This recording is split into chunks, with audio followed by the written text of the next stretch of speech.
Franklin Delano FDR driving a Roosevelt was car. born in the year 1882, a time when cars did not exist. His earliest FDR wheels driving were a horse-drawn horse-drawn buggy. carriages or buggies. Since he lived on a farm, perhaps he Hay occasionally wagon. enjoyed sitting on a hay wagon. It's hard to say when FDR first experienced Red riding in a Maxwell. car.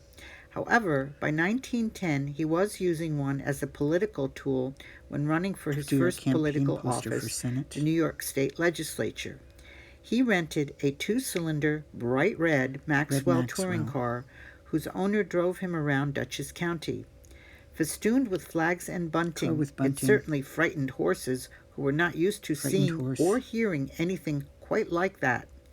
The residents in the area were probably a bit amazed at this newfangled contraption. FDR would stand in the car and give speeches to farmers, a pretty impressive sight. FDR wanted to own a car. After he was elected state senator, he mentioned to his mother, Sarah, that he really ought to own an auto. Sarah immediately bought him one, a 1911 Hudson, which she presented to her son on his wife Eleanor's birthday. So his love of cars started. FDR driving Chrysler. By 1928, FDR had another car, an impressive-looking Chrysler. This had been fitted with hand controls because after he contracted polio in 1921, his legs were paralyzed. Cars became a necessity for independence. FDR loved traveling around the Roosevelt estate in his car.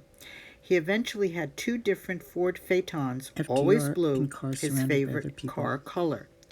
The second one is on display in the FDR library. Not only did it have hand controls, but a device that dispensed lit cigarettes for him, the ultimate in luxury. As governor of New York and later president of the United States, FDR was often driven around. However, when he was at home in Hyde Park, he loved to sneak out early in the morning and drive around in the woods before the Secret Service was aware he was gone. When they realized the president was missing, they would frantically search for him. He always managed to elude them and greatly enjoyed racing through the woods in this game of hide-and-seek on his property. At FDR's Warm Springs, Georgia residence, he owned a 1932 Plymouth Phaeton. Then his brother-in-law, Hall, gave him a white 1940s Willys Overland convertible as a birthday gift. While governor, FDR purchased a 1932 Packard and added a custom-made hood ornament. It was chauffeur-driven. After his election to the presidency, FDR donated the car to New York State. President Roosevelt's more famous official car, a 1939 Lincoln convertible, was called the Sunshine Special and especially modified for him. The name derived from the fact that it had a retractable roof, and FDR always wanted the top down. It also had a siren, running lights, a two-way radio, extra-wide running boards, and grab handles for Secret Service agents. FDR traveled on trains while campaigning across the nation. It gave him the opportunity to relax between speaking engagements and even play a few hands of poker as they were rolling along the tracks from one destination to the next.